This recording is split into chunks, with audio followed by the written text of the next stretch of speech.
Greetings, YouTube. I can confidently say that the month of October objectively has started out like a dumpster fire inside a train wreck for Marvel Contest of Champions. We have seen every level of player base affected negatively in some way. And I especially am concerned that this is all happening at a time where the game really wants to have kind of like a mic drop into the year. Traditionally, and we have no idea after the scams and cheating and shadiness of the gifting event in 2019, what the gifting event, if it even exists, is going to look like in 2020. But I remind you that like the last couple months of the game are supposed to end it with a fiscal strength. From Cyber Weekend offers to gifting and Kabam Santa coming down our inbox chimneys on Christmas Day. Everything can be exciting for the most part. But October has had scary things, which is fitting for Halloween month, but not in the reality of this game. We've had, of course, so many players, understandably so and rightfully so, get bumped and knocked for cheating. We also have apparently people who are free to play who are also getting bumped, and I have no idea what that's about, and I still don't really have answers. But to me, the biggest thing that's frustrating besides this arena issue is the side quest just sucks. I feel like it's tedious, it's harder than it should be, especially for a lot of players who don't have the best rosters, and it actually cost energy this time, unlike the side quest from last month. Now, I do think it would have been tough for any side quest to follow last month's greatest side quest of all time, but still, I'm hearing mostly players that are burnt out, exhausted, and drained. And after the first couple days of the arena led us to have our infinite streaks blown up, everybody that I know that did arena was looking to maybe have this finally be the reason that they stepped away from the arena or stepped away from the game. Well, the right people, and I'm sure Brian Grant, who always does such a great job communicating with Kabam, had something to do with this too. But we have a post in the last 24 hours that I can confidently say has helped me sleep better tonight as I get ready for bed, even though Team Insomnia, as always, has returned. Arena matchmaking, reverting to original matchmaking parameters. Summoners.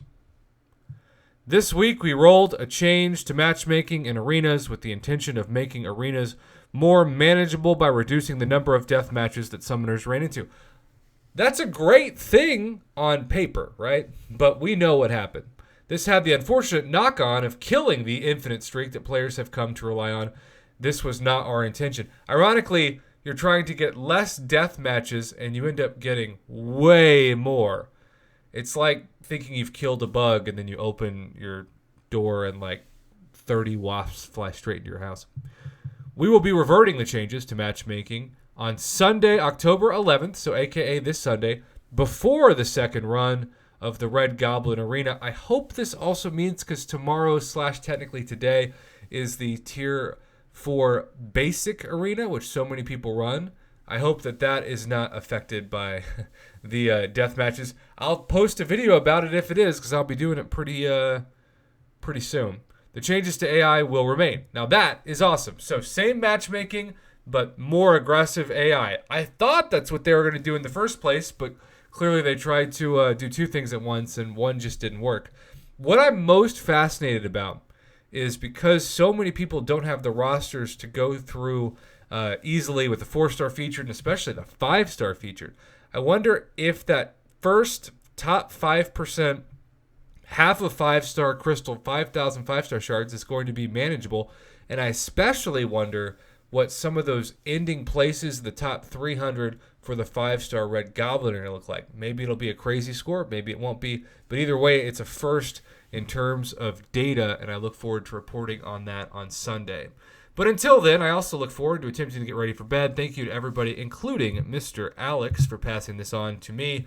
It is nice to know that this is a positive change. Unfortunately, if you're hoping that this will happen by the end of this arena run, it won't. I do think that's the fair thing to do, since so many people have faced issues already. You don't want to tweak the matchmaking process in the middle of it, but you'll just have to put up with the fact that hopefully today, Saturday, October 10th, is the last day we will maybe ever have to say that the AI and the death match triggers, especially, the AI is fine, even though I still think it could be more aggressive than they're saying, because at least for me, it's not obvious in a lot of fights that I've used. But regardless of the AI issue, matchmaking is back to normal, and normal, if it's not broken, don't fix it, right? Also, let this be a reminder to those of you that always complain when the algorithm goes up. It could be a lot worse. Just remember this weekend and plan accordingly to start raking up more of your 5 stars and eventually maybe 6-star champs, because that's where the game goes. It's where it's gone naturally for years. It's much better to prepare yourself for that gradually than all at once, like what happened this weekend.